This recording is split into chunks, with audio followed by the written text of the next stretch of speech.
আজকে প্রশাসনের অবস্থা দেখেছেন, প্রশাসনকে কেউ মানছে না, আমাদের জনগণের মধ্যে অনৈক্যতা চলে আসছে। এই দেশটাকে ঐক্যবদ্ধভাবে রক্ষা করতে হবে।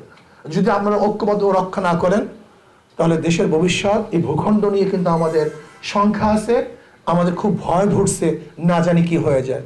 এর জন্য আসুন আমরা সম্মিলিতভাবে আগামী নির্বাচনকে কেন্দ্র করে ইনশাআল্লাহ যারা চাঁদাবাজ দুর্নীতিবাজ তাদেরকে আমরা ভোট দেব না। যেটা বড় বড় শুধু দুর্নীতি না, আপনারা গভর্নর সাহেব কথা বলছে, গভর্নর সাহেব একই কথা বলছে, দুর্নীতিবাজদেরকে ভোট দেওয়া যাবে না। গতকালকে তো আমাদের প্রধান উপদেষ্টাও একই বক্তব্য দিয়েছেন, একই বক্তব্য দিয়েছেন। কাজে এই বক্তব্যটা যদি আমাদের সবাই হয়, সব জনগণের হয়, সমস্ত সাংবাদিকদের হয়, তাহলে আমি কি মনে করি, আমি বিশ্বাস করি অবশ্যই বাংলাদেশের জনগণ দুর্নীতিবাজদেরকে চাঁদাবাজদেরকে প্রত্যাখ্যান করবে। সরকারি প্রোটোকল পাওয়ার জন্য সরকারের একটা আইন কানুন আছে, কিন্তু সেই আইন কানুনের মধ্যে না পৌঁছা পর্যন্ত দেখা যায় আমরা সরকারি প্রোটোকলগুলি সেই অনুযায়ী দিচ্ছি। আমি জানি না দেশের কোন ল এই আইন ঠিক আছে কি আনাই, এটা আমি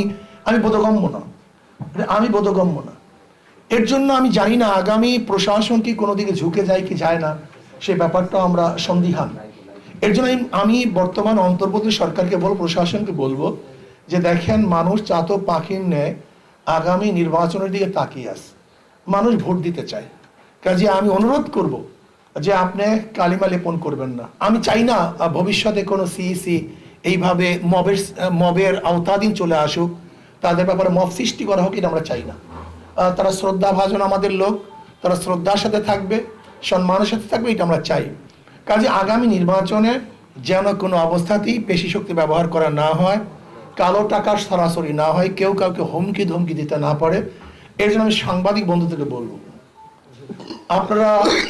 আপনারা হলো এদেশের মুখপাত্র, আপনারা এদেশের কণ্ঠ, আপনারা এদেশের মানুষের আবেগ, আপনারা এদেশের মানুষের বিবেক। আমি মনে করি যে দেশের সাংবাদিকটা নিরপেক্ষ হয় সেই দেশ কোনো অবস্থাতেই বিপক্ষে যেতে পারে না। যে দেশের সাংবাদিকরা নিরপেক্ষ হয় সে দেশ সুষ্ঠু এবং সুন্দরভাবে চলতে পারে।